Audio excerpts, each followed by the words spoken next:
കൻസാണ്.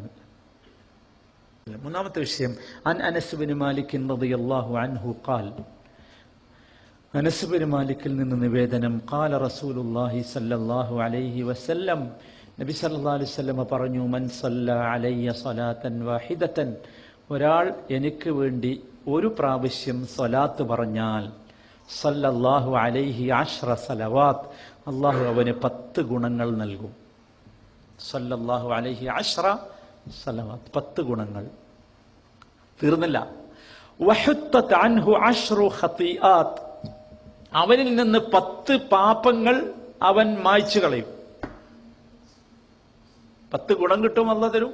10 തെറ്റ് മായ്ച്ചു കളയും. തീർന്നില്ല. വറുഫിഅത് ലഹു അശ്റു ദറജാത്ത്, 10 ഗ്രേഡുകൾ, പദവികൾ അവന് വേണ്ടി ഉയർത്തപ്പെടും. എന്താ രസം നോക്കി നിങ്ങൾ. ഒരു സ്വലാത്ത് കൊണ്ട് എന്ത് കിട്ടും എന്നാ പറഞ്ഞത്? ഒന്ന്, അള്ളാഹുവിന്റെ പക്കൽ നിന്നുള്ള 10 ഗുണം. 2, 10 തെറ്റുകൾ മായ്ച്ചു കളയും. 3, 10 ഗ്രേഡുകൾ അവൻ ഉയർത്തപ്പെടും. ഒരു ഗ്രേഡൊന്നുമല്ല, 10 ഗ്രേഡുകൾ. എന്താ വേണ്ടത്? സ്വലാത്ത് വേണം. എന്താ സ്വലാത്ത് എന്ന് പറഞ്ഞാൽ? സലാത്ത് എന്നതുകൊണ്ട് ഇവിടെ ഉദ്ദേശിക്കുന്നത് നമ്മൾ നമസ്കാരത്തിൽ ചൊല്ലുന്ന ഇബ്രാഹിമി സ്വലാത്താണ്.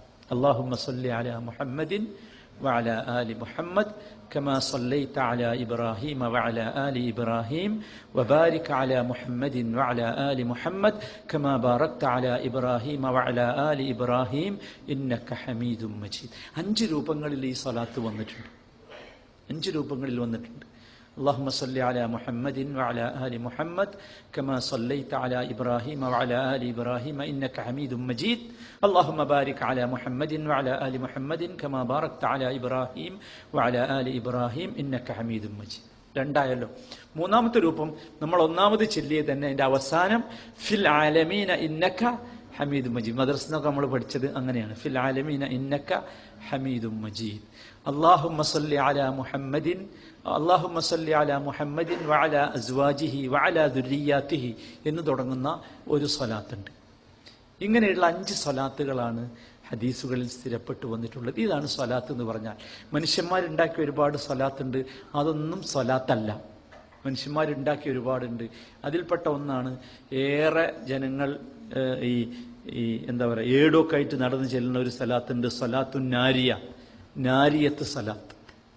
നാരിയത്ത് സ്വലാത്ത് അത് ഇസ്ലാമിന്റെ സ്വലാത്തല്ല.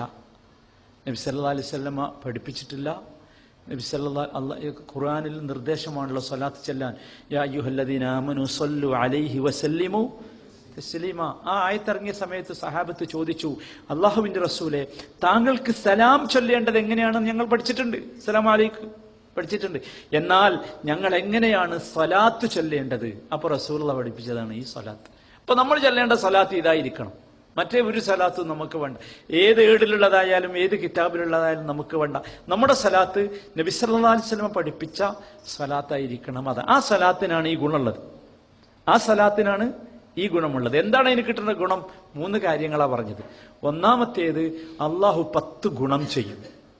ഒന്നിന് 10 അള്ളാന്റെ കണക്ക് അങ്ങനെയാണ്. 1:10. അള്ളാഹ് അങ്ങനെയാണ്, എല്ലാത്തിനും 10 കൊടുക്കുക. 10 ഗുണം. വല്ലാത്തൊരു സംഭവം. നമ്മൾ ഒരു സലാത്ത് നമുക്ക് എത്ര വേണ്ടത്?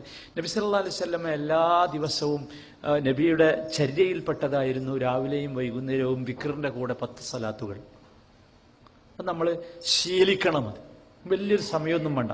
അത് നിങ്ങൾ ഇരുന്നൊന്നും ചെല്ലണ്ട. അങ്ങനെ വിചാരിക്കണ്ട, അതിനിപ്പോ കുറെ ഇരിക്കണ്ടേ, അതിന് ഒതു കൊടുക്കണ്ടേ, അതിന് പ്രത്യേക ഒരു നെയ്യ്, ഇതൊന്നുമില്ല.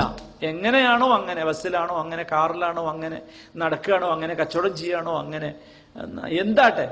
അപ്പൊ നമ്മളെ സമയം നമ്മൾ ആലോചിച്ചു, ഒരുപാട് സമയം നമ്മളൊക്കെ ഈ എക്സസൈസിനും വ്യായാമത്തിനും ഒക്കെ ചെലവഴിക്കുന്നുണ്ട്. ആ സമയം നമുക്ക് ഇതിന് ഉപയോഗിക്കാം. എത്ര വലിയ ഗുണ കിട്ടുന്നത്. അല്ലാഹുമ്മ സ്വല്ലി അലാ മുഹമ്മദിൻ നമുക്കറിയുന്നതാണ്, നമ്മൾ ചെല്ലണം. നമുക്കതുകൊണ്ടുള്ള ഗുണം 10 ഗുണം അള്ളാഹു നൽകും. 10 തെറ്റുകൾ മായ്ച്ചു കളയും. പിന്നെ മൂന്നാമത് പറഞ്ഞാണ് ഭയങ്കര രസം, 10 ഗ്രേഡ് അള്ളാഹു ഉയർത്തും. ഒരു ഗ്രേഡ് ഇങ്ങനെ ഓരോന്നാ ഉയരല് സാധാരണ എല്ലായിടത്തും. ഇത് അള്ളാഹു 10 ഉയർത്താൻ. നിങ്ങൾ ആലോചിച്ച് നോക്കൂ, എത്ര ഗ്രേഡുകൾ ഉയർത്തപ്പെടാവുന്ന സമയം നമുക്ക് കഴിഞ്ഞുപോയി നമ്മുടെ ജീവിതത്തിൽ. അപ്പൊ ഇനി മുതൽ നമ്മൾ എന്ത് ചെയ്യണം? ശ്രദ്ധിക്കണം. അപ്പോഴേ യഥാർത്ഥത്തിൽ നമുക്ക് അള്ളാഹു ഇഷ്ടപ്പെടുന്നവരായി മാറാൻ കഴിയുകയുള്ളൂ.